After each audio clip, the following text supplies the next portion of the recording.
Assalamualaikum warahmatullahi wabarakatuh. Waalaikumsalam warahmatullahi wabarakatuh. Puji syukur hari ini kita semua dapat bertemu dalam suatu event yang tentunya sangat menarik. Dan semoga pada hari ini kita dalam keadaan yang sehat, berbahagia dan juga prima. Tentunya saya juga ingin mengucapkan selamat menunaikan ibadah puasa kepada seluruh pemirsa yang menjalankan. Dan hari ini izinkan saya Stefani Imelda yang akan memandu suatu podcast yang akan membahas topik yang sangat menarik, topik yang segar-segar kalau saya bilang. Yaitu kita akan membahas tentang air. Namun sebelum kita masuk lebih lanjut, apa tema yang akan kita bawakan pada hari ini? Izinkan saya untuk menyapa terlebih dahulu narasumber yang telah bergabung pada hari ini. Kami ucapkan selamat datang dari Komisi D DPRD Provinsi Jawa Timur, yaitu Dr. Agung Mulyono. Pagi Mbak Stefani. Pagi pemirsa semua, hari ini kita podcast dengan mitra Dinas Sumber Daya Air, SDA. Kita tahu semua air sangat penting. Cuman air ini akan bisa jadi manfaat kalau ngelolanya bagus, sebaliknya akan menjadi petaka kalau ngelola nggak bagus. Betul. Pemirsa semua, Jawa Timur, ikuti terus podcast pagi hari ini. Terima kasih. Baik, terima kasih Bapak Agung. Beliau adalah Ketua Komisi D DPRD Provinsi Jawa Timur dari fraksi Demokrat. Kita akan menyapa narasumber selanjutnya, pemirsa, yaitu Dr. Andes Sugeng Pujianto dari fraksi PDI Perjuangan. Silakan Bapak untuk menyapa pemirsa yang berada di rumah. Selamat pagi, salam sejahtera bagi kita semua. Selamat menjalankan ibadah puasa pada hari ini. Hari ini kita mengadakan podcast yang dimana akan membicarakan persoalan air. Air ini sangat kita butuhkan. Kalau nggak ada kita butuhkan. Kalau terlalu banyak ini sangat membahayakan. Oleh karena itu pada hari ini mari kita simak podcast ini. Ini sangat bagus bagi kita semua. Terima kasih.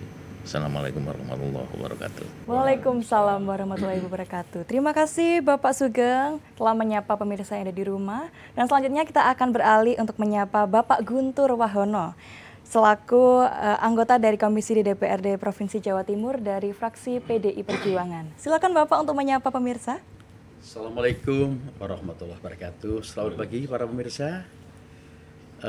Komisi D kali ini hadir kembali dalam rangka membahas tentang air, karena air sejatinya adalah sumber kehidupan dan sangat dibutuhkan dalam kehidupan kita, termasuk persiapan untuk anak cucu kita.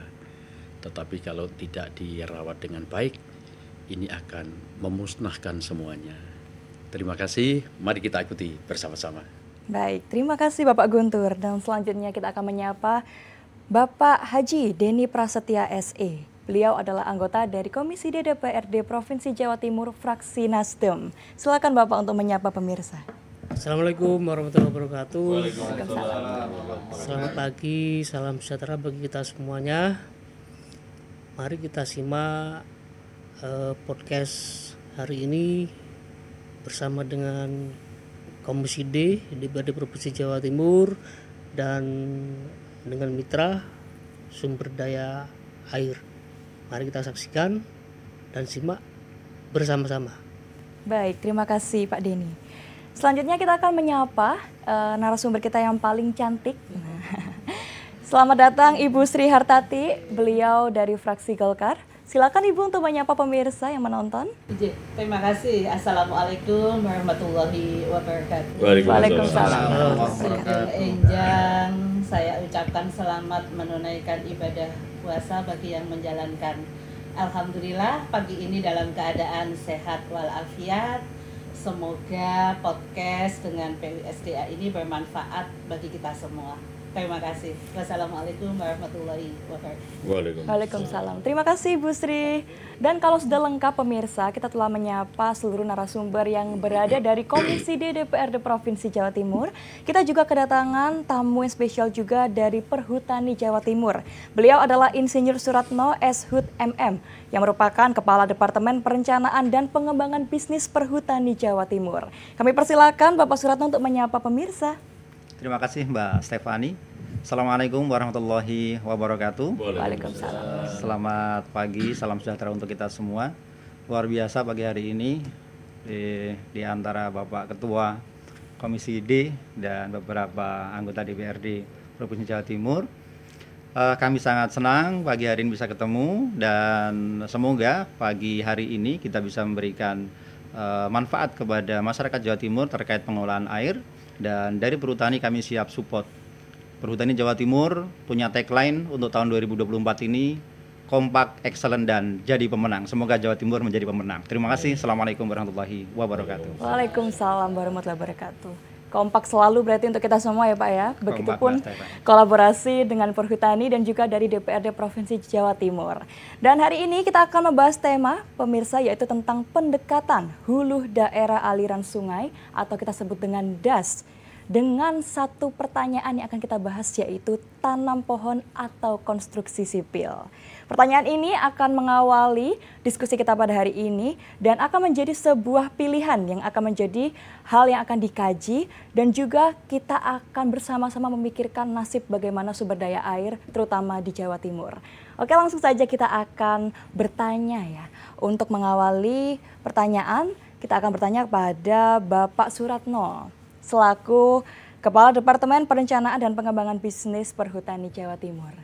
Bapak, mengenai sumber daya air, kita mengerti bahwa sumber daya air yang ada di bumi itu bisa dimanfaatkan sebaik-baiknya begitu ya Bapak. Kita pun juga memiliki kewajiban untuk merawat dan juga selalu melestarikan sumber daya air. Tapi mungkin boleh diberikan gambaran dulu kepada pemirsa Bapak bagaimana kondisi dan potensi sumber daya air di hulu sungai di Jawa Timur mungkin untuk saat ini. Oke, terima kasih Mbak Stefani. Mohon izin nih Pak Ketua, Pak Agung, dan Bapak Ibu semuanya.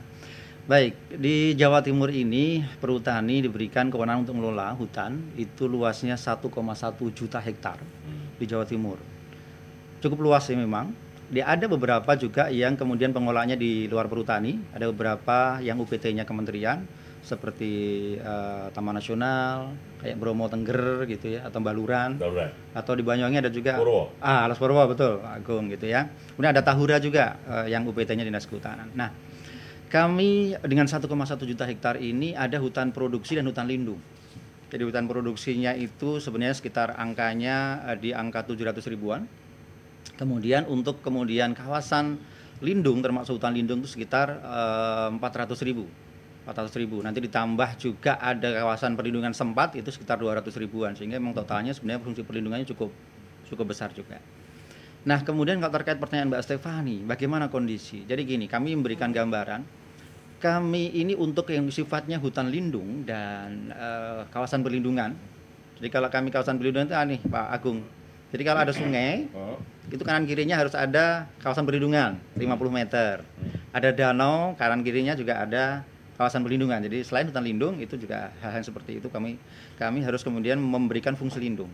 Dan itu kami lakukan pengkayaan, kami lakukan rehabilitasi sehingga kita memastikan bagaimana kemudian kawasan-kawasan yang fungsinya perlindungan itu kemudian bisa berfungsi maksimum. Apa sih fungsi lindungnya? Yang jelas fungsi lindung yang diberikan tugas oleh negara yaitu adalah fungsi perlindungan tata air yang hari ini mungkin kita bahas Mbak Stefani, dan juga mungkin perlindungan udara, persediaan air bersih termasuk kemudian udara yang bersih.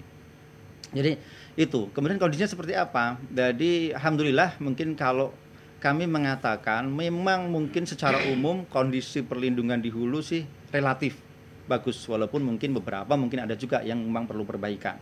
Makanya kami juga sudah berkolaborasi dengan beberapa pihak. Termasuk kalau mungkin sedikit kami share sedikit data, setiap tahun itu kami rata-rata sebenarnya fungsi yang lindung khusus yang untuk hutan lindung itu reboisasi di hutan lindung sekitar angka 2000-an hektar nih Pak Guntur, Pak Agung, yang khusus di hutan lindung. Kebetulan pernah kolaborasi juga dengan kementerian sejak tahun 2019 Kementerian LHK itu cukup besar, waktu itu sampai 20.000 hektar seluruh wilayah-wilayah hutan lindung, dan kemudian termasuk sampai ke pemeliharaannya. Nah itu mungkin kondisi di hulunya. Kalau kita lihat misalnya di Gunung Lawu itu juga wilayah perhutani, kemudian di Gunung Kawi, Gunung Kelut sebagian gitu ya. Kalau Gunung Bromo bukan, ikutnya di Taman Nasional Bromo Tengger Semeru. Nah jadi kira-kira seperti itu. Kemudian tanaman kemudian di luar hutan lindung, di hutan produksi pun semua lokasi yang kami kemudian lakukan misalnya penebangan yang kita ambil hasilnya itu juga kami lakukan reboisasi kembali. Rata-rata kami menanam setiap tahun itu angkanya di angka 12.000 sampai 20.000 hektar setiap tahun. Kalau dihitung plancesnya kira-kira 15 juta sampai 25 juta pohon kira-kira setiap tahun kami lakukan penanaman. Itu barangkali yang kami lakukan, dan itu bagaimana kami menjaminkan itu karena kami diberi tugas perhutani oleh negara untuk memastikan fungsi lindung termasuk fungsi produksi di Jawa Timur ini bisa jalan. Karena perhutani ada 3 fungsi selalu, Mbak, lindung, fungsi lindung, kemudian artinya ini adalah ada 3 pesan ya biasanya yang diberikan kepada hutan itu. Baik. Secara ekonomi tetap jalan, kemudian secara sosial jalan, tapi secara ekologi juga tetap jalan, 3-tiganya harus jalan. Barangkali itu mungkin sebagai informasi awal yang bisa kami sampaikan. Baik. Saya tambahin. Silakan Bapak. Mau ada narasumber. Jadi Ya. Pak Brano, sesuai dengan judul hari ini adalah tentang pendekatan hulu das. Ya. Satu das. Ya ada pilihan tanam pohon atau konstruksi sipil. Ya. Selalu senang kita awali karena ini yang mirsa kan banyak Jawa Timur mirsa ini. Saya suka diawali dengan karena ada sumber what apa das itu biar masyarakat tahu semua. Kemudian di mana saja das Jawa Timur itu, terus kapan mesti dipelihara, kapan mesti ada preventive action, ada corrective action itu. Jadi what, where, when, how bagaimana meliharanya. Terakhir who's, siapa yang pasti melihara ini. Yang terakhir bandingkan Jatim dengan provinsi lain. Apakah kita itu masuk klasifikasi yang lebih bagus atau sama atau bahkan lebih rendah dibanding provinsi lain? Ya, oke, makasih. Itu aja nambahin. Silakan Bapak jika ingin langsung Bantu menanggapi. Stefani ini. Iya. Oh iya. Nanti Biar diskusi. taruhan, fee-nya Oh taruhan. begitu. iya. 50-50. Harus dibagi ya. Siap Bapak, monggo. Terima kasih Pak Agung. Ya, mungkin pertama ya DAS ya, daerah aliran sungai. Ini sebenarnya secara pengertian inilah sebuah hamparan yang kemudian menunjukkan satu hamparan yang kemudian apabila ada air hujan turun, seluruh permukaan air itu akan mengumpul kepada suatu sungai tertentu. Nah, itu DAS. Jadi ada catchment area, daerah tangkapan. Ini bisa lereng gunung begitu ya. Kemudian seluruh airnya ngumpul dalam satu aliran sungai. Di Jawa Timur ada 2 DAS yang besar, yaitu DAS Bengawan Solo yang hulunya mulai dari Jawa Tengah nih, dari bendungan Waduk Gajah Mungkur, Pak Agung, Pak Guntur, itu hulunya di sana. Jadi mulai dari Jawa Tengah kemudian masuk ke Jawa Timur lewat Ngawi, kemudian Madiun, kecil-kecil juga masuk semua sampai ujungnya nanti di Lamongan kalau nggak salah Pak Agung. Nggih, betul. Baik. Yang kedua ada DAS Berantas. DAS Berantas ini wilayah Surabaya, ini ujung juga nih dari Berantas. Jadi Berantas ini hulunya ada yang dari barat mulai dari Gunung Kelut turun lewat Kediri gitu ya, yang kali Berantas. Ya. Itu dulu sejarahnya kalau nggak salah Pak. Rolak itu ya? Ya? Rolak Surabaya. Ah, betul. Kalau saya baca sejarah itu dulu adalah jalan tol zaman kerajaan Majapahit atau zaman kerajaan Daha. Baik. Boleh dibuka sejarahnya. Oh. Jadi kerajaan Daha di Kediri itu dulu sebelum ada jalan tol pakai Doho, ya istilahnya Doho. Saya sering bacanya Daha, sorry Doho. Betul. Itu ternyata Dahaga. itu adalah jalan tol. Jadi dulu kapal-kapal lewat jalur situ. Nah, itu DAS Berantas. Kemudian termasuk dari Malang itu juga hulunya masuk pada akhirnya ketemu di Berantas. Itu kalau wordnya kira-kira gitu. Daerah-daerah timur itu ada DAS namanya, ada yang bilang DAS Sampean. Ada DAS Sampean. Makanya dulu sempat ada guyonannya Pak Agung. Karena dijadikan satu secara pengolahan di kementerian itu, namanya kemudian Berantas Sampean. Kan medeni wih. Berantas Sampean. Akhirnya kemudian istilah Berantas Sampean itu enggak dibuat ini. Oh begitu. Gitu, karena Baik. itu yang DAS barangkali itu Pak Agung. Kemudian where-nya sudah kira-kira ada 2 DAS besar itu. Kemudian sekarang siapa gitu kan kira-kira. Jadi saya pikir kalau kita ngomong tentang air, tentang sumber daya air, tentang lingkungan, maka semua pihak berkepentingan. Dan saya pikir hari ini inilah waktu yang tepat. Barangkali Komisi D untuk kemudian melakukan podcast, barangkali Perhutani juga bisa dimintai apa kontribusinya untuk menyampaikan apa peran Perhutani. Bukan pertanggungjawaban. Kontribusi barangkali ya. Karena memang di Jawa Timur itu tadi saya sampaikan, sebenarnya kalau yang ngelola hutan, kita ngomong hulu ya Pak Agung, Pak Busri, itu tadi Perhutani ya 1,1. Kemudian ada juga yang UPT-nya Kementerian Kehutanan. Itu yang Taman Nasional tadi yang saya sebutkan, Bromo Tengger Semeru, Baluran, Alas Purwo itu kemudian ada Tahura Air Suryo, itu UPT-nya Dinas Kehutanan Provinsi. Tetapi barangkali ada hal yang lain juga Pak Agung, bahwa kalau kita ngomong catchment area sebenarnya terkait dengan lalu lintas air ini tidak hanya hutan kan sebenarnya. Tanah milik, hutan rakyat itu juga berpengaruh juga terhadap tata air gitu ya. Dan kabar baiknya, kami juga sering koordinasi dengan Dinas Kehutanan Provinsi. Hutan rakyat di Jawa Timur termasuk paling luas, Pak, di Jawa ini. Hutan rakyat itu juga cukup bagus perannya. Walaupun memang barangkali terkait dengan kelestarian, karena kalau hutan rakyat kan nggak bisa diatur nih. Orang butuh duit ya ditebang aja semaunya kan begitu. Tapi kalau Perhutani menjaminkan kelestariannya. Makanya di Perhutani ini, mohon maaf saya kasih informasi sedikit. Kami itu menjaminkan dengan 2 sertifikasi untuk kelestarian hutan di Jawa Timur, termasuk di Jawa semuanya. 1 itu ada dari istilahnya sertifikasi PHL dan PLHH, pengolahan hutan lestari dan verifikasi legalitas dari hutan. Dan yang kedua ada dari FSC. FSC itu adalah standar sertifikasi internasional yang itu akan melihat bagaimana pengolahan hutan di kita. Barangkali tambahan itu Pak Agung, mungkin kalau yang lain nanti monggo. Ya, kapan? Kalau kapannya Bapak? Kapan? Nah, gini. Jadi secara normal bahwa kami ini karena ada fungsi perhutani ini sebagai sebuah BUMN yang kemudian memang juga punya kewajiban untuk kemudian berusaha dan memberikan dividen kepada negara, maka setiap tahun kami melakukan penebangan kalau yang kayu dan setelah itu kemudian langsung kami lakukan penanaman reboisasi. Sama nebang 10 tanam 10 enggak? Ya, secara umum pasti begitu. Yang kita tebang pasti kita tanam. Ya. Itu barangkali kadang-kadang yang kondisinya tidak ditebang tapi kondisinya sudah rusak ya kita tanam gitu. Kita tanam. Makanya saya bilang tadi kan gini. Tanaman kita, reboisasi kita per tahun antara 12.000 sampai 20.000 hektar. Tebangan produktif kita sebenarnya mungkin di angkanya mungkin nggak sampai 10 ribuan. Artinya ada tambahan bonus di luar itu yang kami lakukan, termasuk di hutan lindung. Itu mungkin Pak Agung. Satu lagi. Siap. Tanam pohon atau konstruksi sipil. What itu? Penting. Ini susah ini. Tadi saya di jalan mikir. Mikir. Kenapa Mbak Stefani kemudian didukung itu? Ini Mbak Stefani apa Pak Agung nih? Kerjasamanya begitu. Mbak Stefani ya. Jadi, kenapa ya? Saya mikir begini akhirnya. Saya tadi mikir saya guyon di luar tadi sama Pak Guntur. Kayaknya itu pertanyaan itu sama seperti gini. Kalau makan kita pakai sendok apa garpu gitu. Kayaknya ya sendok garpu deh kedua-duanya gitu. Kolaborasi begitu ya. Kolaborasi Pak Agung. Jadi saya pikir ada tempat-tempat tertentu yang butuh sipil, tetapi reboisasi hal yang wajib harus dilakukan. Karena saya pikir ada fungsi yang berbeda, fungsi. Contoh di mana yang misalnya perlu reboisasi, mana yang perlu sipil tadi? Oke, jadi gini. Bangunan-bangunan sipil itu dibutuhkan untuk kemudian misalnya kita tahu ada perubahan iklim yang mungkin berbeda dengan dulu. Sehingga ini cenderung misalnya hujan begitu banyak ngumpul di tempat tertentu yang kemudian volumenya cukup besar. Kalau itu kemudian dibiarkan maka itu kan semuanya akan lari ke laut semua. Maka bangunan sipil yang dibutuhkan adalah misalnya waduk, embung.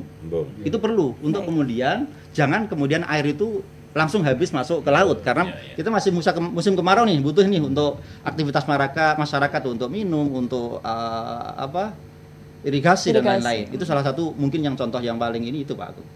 Baik. Judulnya kurang menarik. Judulnya kayak gini. Air akan menjadi petaka ataukah menjadi manfaat? Nanti next podcast akan kita bahas, kita kulik. Baik, terima kasih Bapak Agung dan juga terima kasih Bapak Suratno. Pak Rohan ya, jangan lupa ya. Siap Bapak. Iya. Kita denger aja ya Pak. Oke. Baik, kita lanjutkan ya Bapak Ibu.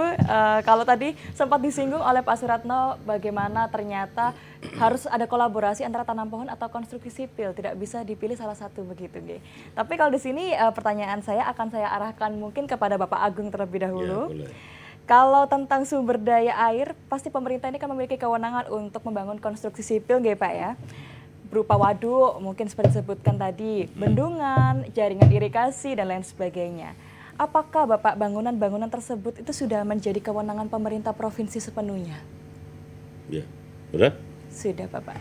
Ya, sampai hari ini, detik ini, biasa kita bahas itu belum mengarah ke sana. Artinya itu kewenangan nasional, das itu. Jadi, kewenangan provinsi, sampai saat ini kita belum ada bahas anggaran tentang bangun pendampingan aja kita. Pendampingan. Jadi mayoritas banyak nasional. Nasional. Ya, apa istilahnya di sana itu? Waduh itu. Nah, jadi ke sana ya. Dan SDA ini memang kita sampai saat ini relatif kayak menjadi pemadam kebakaran ya. Kalau masalah baru action itu. Ya. Kalau banjir baru action. Nah, itu. Baik. Itu step. Makasih.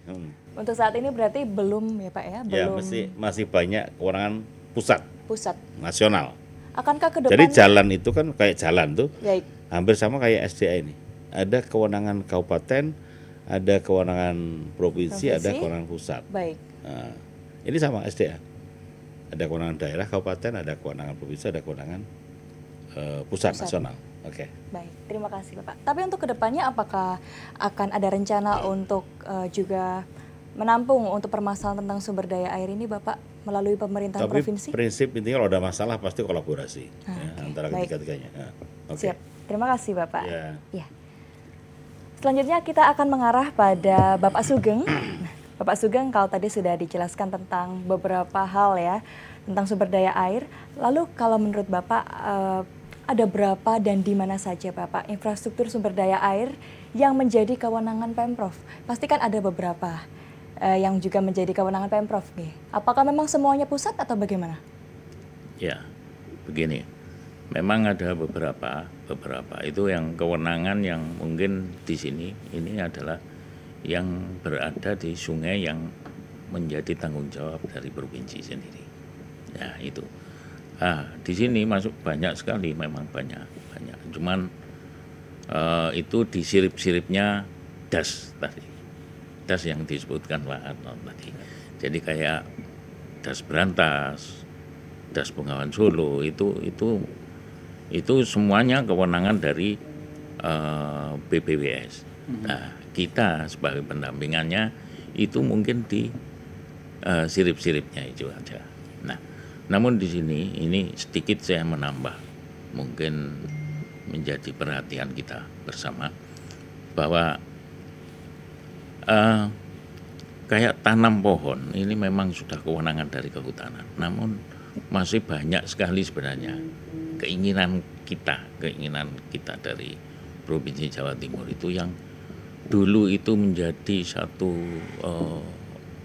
programnya Dinas Kehutanan yang saat ini sangat diharapkan, khusus hutan masyarakat itu sangat berharap bahwa Dinas Kehutanan dulu itu mempunyai program yang saat ini nggak diteruskan.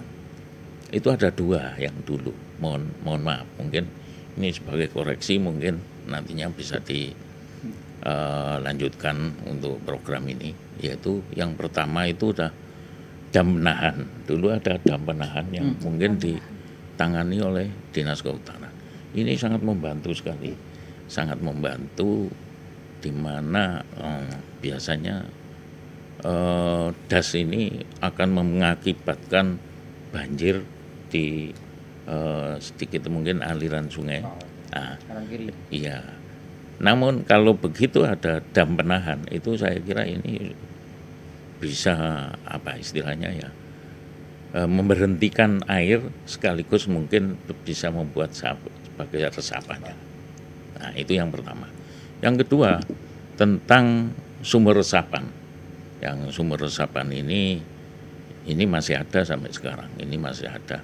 Jadi kita itu selain harus menanam pohon dan sebagainya, kita air ini harus dikembalikan ke bumi kita. Yaitu mungkin salah satunya adalah pakai sumber resapan ini. Nah, ini penting. Makanya saya berharap kepada kehutanan paling tidak 2 program ini dimunculkan kembali, sehingga ini banyak masyarakat yang berharap bisa memanfaatkan 2 program yang mungkin sangat luar biasa itu. Terima kasih. Baik, terima kasih Bapak Sugeng. Ya, mungkin silakan Bapak Suratno bisa menanggapi terkait tadi yang disebutkan oleh beliau tentang dam penahan. Iya. Apakah memang ada kekurangan sehingga tidak bisa dilanjutkan hingga sekarang atau bagaimana, Pak? Iya, jadi gini Mbak Stefani, kebetulan ada fungsi yang mungkin nanti harus kita sampaikan. Untuk perhutani memang tugas pokok kami bukan di sipil sebenarnya. Baik. Kami ini di reboisasinya. Makanya tadi sampaikan Pak Sugeng, memang itu kayaknya program di Dinas Kehutanan ya Pak Sugeng ya. Jadi Dinas Kehutanan beda nih dengan perhutani. Dinas Kehutanan nih kolega langsungnya bapak-bapak ini. Karena ini dinasnya di bawah pembantu Pak PJ ya, kalau dulu Bu Gubernur ya. Tapi menurut saya sih benar sih, bahwa memang saya setuju. Jadi kalau kita ngomong misalnya, mohon maaf, kalau terjadi misalnya banjir, tidak hanya kita ngomong tentang bagaimana di hulu, kadang di daerah di bawah pun sudah mulai hilir, bagaimana resapan, karena memang fungsi-fungsi sekarang orang sudah banyak yang dulu sawah, dulu ini sekarang jadi industri gitu Pak Sugeng ya. Itu kan dulu daerah resapan itu, jadi maksudnya air masuk itu. Jadi kalau kemudian semuanya jadi bangunan, jadi jalan, jadi beton, itu sebenarnya mengurangi juga atau menambah volume air di permukaan, betul ya Pak Sugeng ya? Iya. Saya pikir nanti kita bisa sampaikan kepada Dinas Kehutanan untuk bagaimana program itu bisa diaktifkan kembali ya Pak Sugeng ya. Itu Mbak Stefan. Baik, terima kasih Bapak tanggapannya. Berarti dari Dinas Perhutanan Dinas ya? Kehutanan. Kehutanan, baik. Berarti nanti bisa kolaborasi. Ya, berarti, boleh. Siap, baik. Kita beralih ke Bapak Guntur. Ya, Bapak Guntur. Kalau tadi sempat dijelaskan bagaimana tentang reboisasi ya, penanaman pohon yang di bawah kewenangan dari Perhutani. Kan banyak sekali mengatakan bahwa menanam pohon itu sama dengan menyediakan air untuk anak cucu, begitu. Tetapi mengapa ya Pak, untuk saat ini sepertinya kurang ditegaskan oleh pemerintah, sehingga penanaman lahan ini dan sumber air terkesan kurang untuk diperhatikan, begitu? Ya, tentu inilah yang sebetulnya menjadi keprihatinan kita semua, yang mestinya pemerintah ini harus semangat untuk menggelorakan bagaimana penanaman ini harus ada di mana-mana. Tapi sementara ini memang kurang. Nah, ini tugas kita harus mengingatkan kepada pemerintah, karena kita pun juga bagian daripada pemerintah.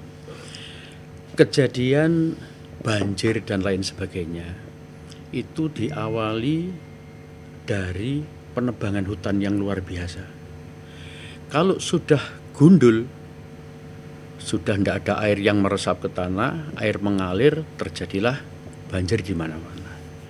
Tidak ada solusi kecuali harus mengadakan reboisasi. Tidak hanya di lahan-lahan milik perhutani, tetapi di lahan-lahan hutan rakyat itu juga harus dilakukan. Kalau dulu pernah ada anjuran atau himbauan bahwa setiap warga masyarakat yang menebang pohon itu harus diganti menanam lagi. Harus menanam. Agar apa? Kelestarian ini terjaga. Tetapi sekarang sudah kelihatannya tidak banyak yang mau menghimbau kepada masyarakat. Ini satu kebutuhan kita, tidak hanya untuk kepentingan saat ini, tetapi untuk kepentingan ke depan. Nah, kalau orang Jawa bilang banyu ki sumber penguripan, air itu adalah sumber kehidupan. Jadi apapun makhluk yang ada di bumi pasti butuh air. Betul. Nah, dan yang kita lihat sekarang ini, ada daerah-daerah tertentu itu yang berlimpah air, tetapi juga masih banyak di wilayah kita ini yang sering terjadi kekurangan air. Maka solusinya adalah pemerintah hadir, pemerintah harus campur tangan, pemerintah harus menghimbau kepada masyarakat agar yang namanya reboisasi ini harus digalakkan kembali. Tidak hanya di lahan-lahan yang gundul, tetapi di mana masyarakat menebang pohon besar, di situ harus segera diganti dengan pohon. Sekali lagi, kami diskusikan kepada Pak Retno tadi, munculnya di banyak tempat pabrik tebu, Baik. itu akan menjadi fenomena bagi masyarakat untuk menanam tebu. Dan menanam tebu milik lahan perhutani yang dilakukan oleh LMDH yang kerjasama dengan perhutani, ini masyarakat LMDH harus menjaga pohon tegaan milik perhutani. Kalau tidak, ini sama saja akan terjadi banjir, gundul, karena tidak akan ada resapan, karena tidak ada pohon tegaan. Maka kami dari Wakil Rakyat, dari Komisi D memberikan saran kepada semua pihak, terutama kepada perhutani, untuk dapatnya melakukan MOU, menandatangani fakta integritas antara perhutani dengan masyarakat LMDH, pengguna pemanfaat daripada lahan perhutani. Kalau di satu lahan ini yang bertanggung jawab milik A, maka tidak ada satupun pohon di situ yang hilang. Kalau hilang wajib ganti. Dan ini tidak bisa hanya fakta integritas ditandatangani oleh penanggung jawab, tidak bisa. Harus dari selain perhutani ada masyarakat yang bertanggung jawab itu, ada dari kepolisian, ada dari tokoh masyarakat, sehingga mereka punya komitmen untuk menjaga kelestarian daripada tanaman-tanaman hutan atau tanaman tegaan, tanaman keras, agar resapan air ini tetap terjaga. Nah, kalau itu sudah bisa dimulai, mudah-mudahan berapa tahun ke depan ini banjir akan terkurangi, air ini akan melimpah, dan kebutuhan air untuk kehidupan makhluk di bumi ini akan tercukupi. Demikian Mbak Stefani. Baik, ya terima kasih Pak Guntur, ini luar biasa untuk saran ya Pak ya, terkait kalau tadi saya simpulkan berarti ketika sudah menebang berarti mengganti dengan pohon yang baru, begitu ya. Harus ada MOU, begitu. Iya, tapi mungkin saya juga ingin bertanya, apakah memang dengan adanya MOU yang seperti Bapak sampaikan tadi, itu akan betul-betul efektif untuk terkait dengan luasnya hutan yang ada di Jawa Timur ya Pak ya? Apalagi kan terkadang hutan ini masih ada kurangnya pengawasan. Ya, itu bagaimana Pak? Ya, tentu kalau urusan pengawasan ini mesti harus ditingkatkan. Tetapi kalau pertanyaan, apakah ini efektif? Saya berpandangan sangat efektif. Karena di situ ada komitmen. Betul. Dan setelah ada komitmen antara masyarakat hutan, LMDH, ya, kemudian mereka konsisten untuk menjaga, maka ini akan terwujud. Jadi di mana-mana pohon akan rindang, air akan dan mereka tetap untung. Untungnya gimana? Tetap bisa kerjasama dengan perhutani. Tetapi kalau mereka tidak konsisten, maka barangkali dalam satu panen atau jangka waktu tertentu mereka dihentikan, tidak boleh kerjasama lagi. Nah, makanya semua pihak harus terlibat di sana. Dan ini pemerintah desa setempat, pemerintah kecamatan, dari pihak kepolisian ikut ngawasi. Baik. Pokoknya hilang, ada pohon yang hilang, tanggung jawab kamu ganti. Nah ini, Nah, ini mereka kan harus bertanggung jawab. Mereka akan merawat dengan benar. Nah itulah, karena inilah simbiosis mutualisme yang saling untung. Perhutani juga diuntungkan, tegakannya dijaga, dirawat. Masyarakat juga bisa memanfaatkan lahan perhutani untuk pertanian mereka. Jadi sama-sama untung. Gitu Mbak Stefani. Siap, berarti fungsi pengawasan juga sangat dibutuhkan ya Pak ya, untuk kelancaran terutama untuk ide dari Bapak Guntur. Terima kasih. Mungkin kita beralih ke Bapak Denny. Nah, Bapak Denny. Mas Denny. Mas Denny, masih muda ya. Caknan. Oh iya. Denny Caknan. Oke, Mas Denny karena masih muda ini Masnya. Oke. Mas, Mas kalau tadi sudah disebutkan Pak Guntur terkait suatu saran mungkin ya untuk perhutani terkait bagaimana harus membuat MOU agar nanti itu tidak hutannya gundul karena ada penggantinya. Kalau dari Mas Denny sendiri, kira-kira ada terobosan yang kira-kira bisa disarankan untuk perhutani? Ya, ini kan ranahnya dari bicara konteksnya air kan ya, air dan rebuisasi. Jadi kita perlu ketahui dulu nih, kita bicara sumber daya air yang di 38 kabupaten kota di Jawa Timur itu, kalau permasalahan kita amati terkait dengan permasalahan kompleks, banyak sekali, sangat kompleks. Apalagi kalau di musim seperti saat ini, cuaca ekstrim, hujan. Nah, yang sangat deras sekali itu pun juga menjadi potensi yang ranahnya pun itu lebih banyak di sumber daya air, di mitra Komisi D. Nah, hal ini kalau yang disampaikan oleh Pak Guntur, saya sepakat, sangat sepakat sekali. Ada MOU yang di situ juga nanti mengatur dan mengikat, apalagi kalau kebijakan itu diakomodir, diinventarisir dan dijadikan peraturan daerah di Jawa Timur. Nah, itu lebih menggigit lagi gitu, betul. lebih mengikat kalau dibuatkan seperti peraturan gubernur lah, ataupun peraturan daerah yang mengikat di seluruh Jawa Timur. Contoh misalkan kita mengamati terkait dengan sumber daya air, apakah diperbolehkan untuk membangun misalkan sempadan sungai yang di situ notabene dalam tanda kutip, kalau cuaca hujan deras, ekstrim cuacanya, itu pun juga mengarah pada potensi bencana. Nah, ini ranahnya sumber daya air, SDA. Nah, di situ paling tidak ada poin-poin, ada titik-titik mana yang sekiranya itu paling tidak, ini bisa dibangun terkait dengan tangkis ataupun sempadan sungai dicor, ataupun tidak hanya sebatas dikasih brongsong, begitu terjadi mengarah kepada potensi bencana. Nah, ranahnya misalkan dari atas hulu mengarah ke hilir, sama juga di wilayahnya, ini wilayahnya perhutani.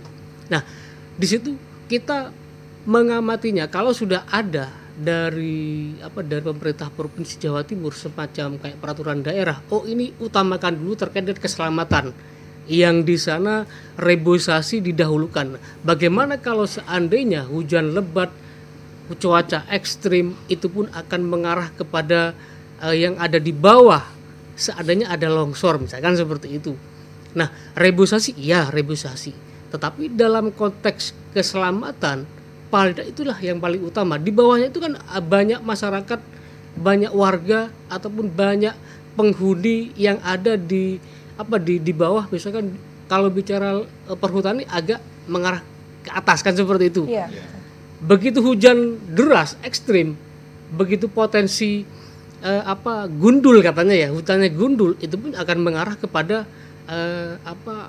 longsor kan seperti itu. Nah, reboisasi tetapi dalam konteks untuk keselamatan, mana poin-poin, titik-titik yang perlu dibangun ataupun dibangun seperti cor ataupun takis sekiranya tidak berdampak kepada terjadi hujan lebat ekstrim, tidak longsor. Nah, itu saya kira perlu dikaji. Kalau hanya sebatas kayak MOU, itu saya kira menurut saya kurang kuat. Tapi kalau dijadikan peraturan daerah, itu pun akan mengikat dan sekaligus akan diikuti dan diimbangi juga dengan anggarannya. Apa anggarannya ya? Kalau sudah ada peraturan daerah, sekaligus juga itu pasti sudah Komisi D dengan adanya potensi-potensi titik-titik rawan, itu pun juga menganggarkannya, itu membicarakan di komisi itu akan lebih mudah lah. Cantolannya ini ada, hukumnya ada, sekaligus juga dianggarkan. Nah, mungkin seperti itu. Baik, terima kasih Mas Denny. Terkait tadi sempat disinggung anggaran. Nah, anggaran ini memang paling penting ya pemirsa. Kalau kira-kira ketika akan ada pembangunan infrastruktur dan lain sebagainya, mungkin untuk menangkis atau untuk demi keselamatan ya Mas ya, apakah memang anggaran di Jawa Timur ini memang ada yang dialokasikan ke sana? Memang sudah direncanakan atau bagaimana? Ya, jadi tadi yang disampaikan oleh Pak Guntur, terus teman-teman bapak yang lainnya, memang ada pos-pos anggaran itu yang harus tertuju kemana misalkan. Contoh sempadan sungai misalkan, sempadan sungai itu seperti sumber daya air. Sumber daya air itu tidak bisa membangun secara ini. Ranahnya misalkan sempadan sungai itu seandainya ada bencana itu hanya bisa mengalokasikan brongsong. Tapi kalau untuk yang jangka panjangnya misalnya untuk ke depan, titik-titik yang harus dilakukan, ini sudah terjadi sesuatu, terjadi bencana, nah itu bisa lewatnya kemana? Lewat PU Bina Marga, nah itu bisa. Nah, dari mana anggaran? Kita juga mengukur dari kekuatan pemerintah daerah Provinsi Jawa Timur. Perlu juga adanya sinergi dari pemerintah daerah kabupaten, kota, provinsi dan pusat. Nah, itu harus semuanya juga ada kolaborasi. Paling tidak ya seandainya contoh misalkan di Kabupaten Jember sumber daya air PU Bina Marga juga membangun ranah, kalau airnya jalur sungainya itu ranah Jawa Timur, tapi di atasnya sungai itu ada milik jalannya jalan kabupaten. Nah, itu perlu komunikasi juga dengan pemerintah kabupaten. Tidak bisa semena-mena pemerintah Provinsi Jawa Timur itu ini sungai Jawa Timur harus dibangun melalui anggaran dari pemerintah Provinsi Jawa Timur. Nah, di atasnya ini ada jalannya jalan kabupaten. Nah, perlu komunikasi juga dengan pemerintah kabupaten. Seandainya ada kesiapan anggaran dari pemerintah Provinsi Jawa Timur, tapi kabupaten ini tidak siap, terbengkalai juga. Sudah ada itu contohnya di Kabupaten Jember di Jalan Gajah Mada. Nah, itu jadi di mana bisa melihat potensi-potensi sekaligus pos-pos ataupun titik-titik, ini sungainya Jawa Timur, ini jalannya Jawa Timur, ini jalannya kabupaten, ini sungainya kabupaten. Nah, di situ. Baik, terima kasih Mas Denny. Iya, oke, kita akan melanjutkan ke Ibu Sri. Ibu Sri tadi sempat disinggungkan tentang anggaran, begitu ya. Apakah terkait dengan saran-saran dan ide yang sudah disampaikan Bapak-Bapak sekalian ini, kira-kira nantinya itu akan bisa dilakukan kerjasama dengan perusahaan mungkin terkait bagaimana penanggulangan seperti pembangunan waduk dan lain sebagainya. Karena tanpa dipungkiri kan air ini memang berfungsi untuk semua ya Bu ya, termasuk perusahaan-perusahaan besar. Silahkan Ibu. Iya, terima kasih. Menyikapi tadi langkah-langkah ya yang sudah disampaikan Bapak-Bapak semua itu menurut saya sudah sangat lengkap ya Mbak ya. Tetapi mungkin perlu saya tambahkan bahwa untuk sinergitas atau kerjasama semua baik kabupaten, provinsi dan pusat, kita memang awalnya perlu mensosialisasikan dulu ke masyarakat kita. Karena tanpa ada sosialisasi, rasa ingin kepedulian itu masih sangat-sangat berkurang Mbak, atau masih sangat dibutuhkan gitu. Contoh kecil, kita berbicara dengan perhutani. Kalau di masyarakat kita awam, perhutani itu pokoknya ya penguasa yang punya kayu dipotong itu pasti wilayahnya perhutani. Atau kalau kita ngambil kayu, motong kayu nggak izin, nanti ditangkap sama perhutani kan gitu. Nah, mungkin tanggapan-tanggapan seperti ini kita semua wajib mensosialisasikan ya, bahwa keberadaan perhutani, dinas kehutanan atau PUSDA itu adalah satu kesatuan yang mana ini adalah sama-sama mempunyai tanggung jawab dalam hal pelestarian alam kita. Tentunya untuk anak cucu kita nantinya gitu. Nah, mengenai tadi anggaran Mas Denny sampaikan itu, sepanjang kita bisa berkomunikasi untuk kepentingan bersama kabupaten, provinsi dan pusat, insya Allah pasti ada jalan keluarnya Mbak gitu. Karena kendala saat ini biasanya kalau di sipil ya, kita bisa membuat tetapi perawatannya, biaya perawatannya itu kadang yang tidak ada anggarannya gitu, dan itu banyak kita temui di dinas-dinas lain mitra komisi D. Banyak pembangunan terminal akhirnya juga terbengkelai, mungkin waduk-waduk SDA akhirnya kendalanya apa, tidak ada yang jaga pintu, sehingga dengan adanya tadi Pak Ketua menyampaikan ada bencana baru kita kayak tergugah kan gitu. baik. Iya. Jadi memang kolaborasi, sinergitas, kerjasama di semua pihak sangat dibutuhkan. Terima kasih. Baik, terima kasih Ibu. Berarti dapat diambil lagi intisari biaya pemeliharaan juga diperlukan ya Ibu ya? Sangat. Biaya ya. pemeliharaan. Apakah nanti ke depannya kira-kira akan direncanakan Ibu untuk pemeliharaan ini? Tentunya dinas terkait ya, dalam hal ini mungkin PUSDA ya mengajukan ke pemerintah, mungkin nanti melalui bapak-bapak atau teman-teman kita di Komisi D yang akan mendukung. Dan tentunya manfaat-manfaat yang diutamakan itu jangan sampai ada korban yang berkelanjutan. Gitu Mbak. Baik, terima kasih Ibu Sri. Wah, sangat menarik ya diskusi kali ini pemirsa. Banyak sekali intisari yang kita bisa dapat. Kira-kira bagaimana saja langkah-langkah untuk menjamin sumber daya air di Jawa Timur ini semakin baik untuk kedepannya. Kita akan beralih kembali ke Bapak Suratno selaku pakar yang paling mengerti tentang air dan hutan sepertinya. Ya Bapak, kalau tadi sudah sempat bicara soal air, resapan air, reboisasi dan sebagainya. Sekarang mungkin kita akan bicara soal yang tadi disinggung, air ini bisa menjadi berkah, bisa juga menjadi bencana kalau datangnya terlalu banyak begitu.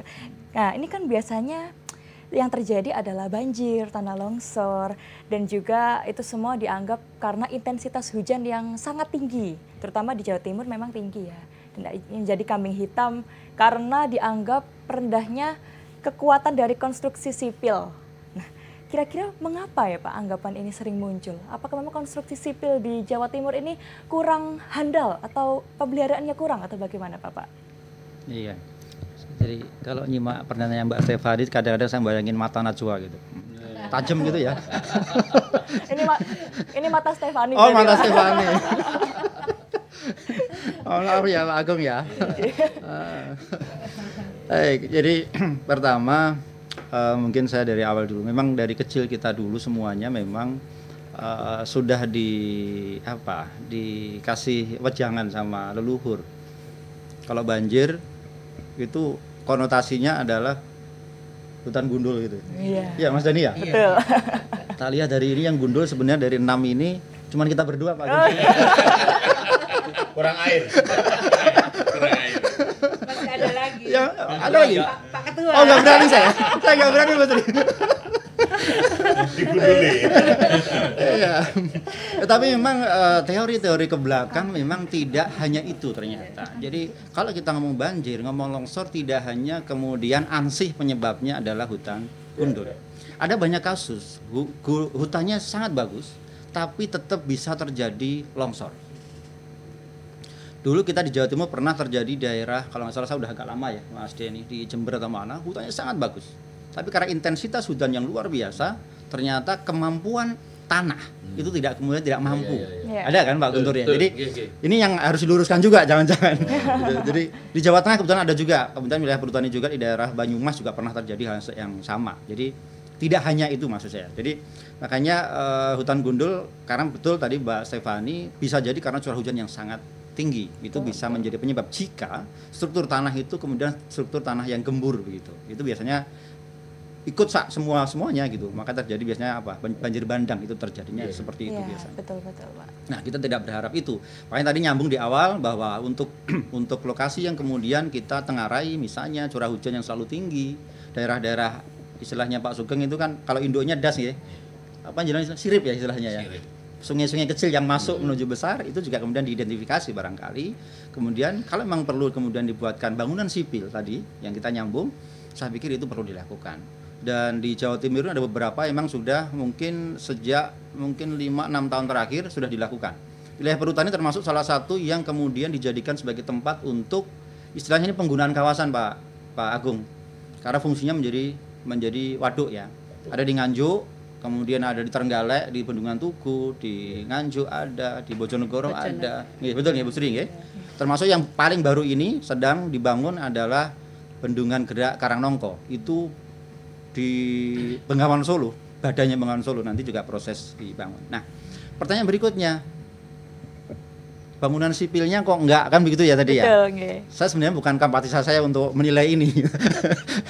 Saya tidak ada kapasitas sebenarnya untuk menilai kalau kemudian bangunan sipilnya apa kemudian mutunya bagus atau tidak. Atau gitu mungkin berdasarkan pandangan, mungkin pemeliharaannya kurang atau bagaimana Bapak? Mungkin Komisi D yang tahu ya. Oke, Nanti saya jadi kualat kalau saya saya akan ngomong tanya itu. ke Pak Agung ya. Saya jadi kualat nanti kalau ngomong itu. Siap. Oke. Iya, mungkin itu Mbak Stefani. Ya. Matur nuwun Bapak Suratno. Mungkin langsung Bapak Agung bisa diberikan tanggapan, tadi kan Bapaknya merasa kurang berwenang. Apa? Terkait bagaimana kualitas ataupun juga infrastruktur untuk air ini Bapak. Apakah memang masih kurang pemeliharaan? Kok dianggap masyarakat tuh kayak kurang handal begitu Pak? Ya, jadi SDA, kembali ke SDA. Ya. Jadi kaitan dengan anggaran, kita sebagai DPR itu fungsinya 3, pengawasan, anggaran, dan legislasi, undang-undang ya, atau raperda ya. Prinsip apa yang menjadi programnya SDA bagus, kita punya konsep 3S, Eling 3S, support program, support anggaran, dan support implementasi. Ya.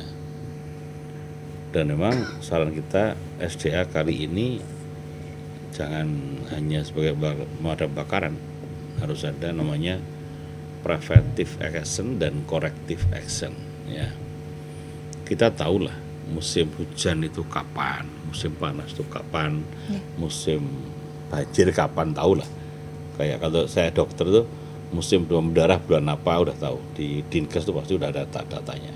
Jadi itu adalah saya yakin selama SDA punya manajemen yang bagus, maka air tadi jadi berkah ya.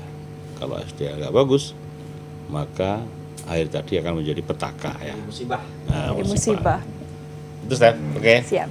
Dengan datangnya hujan yang penuh berkah, datangnya air juga yang sumber kehidupan, sama dengan bulan ini kita juga dipenuhi dengan berkah.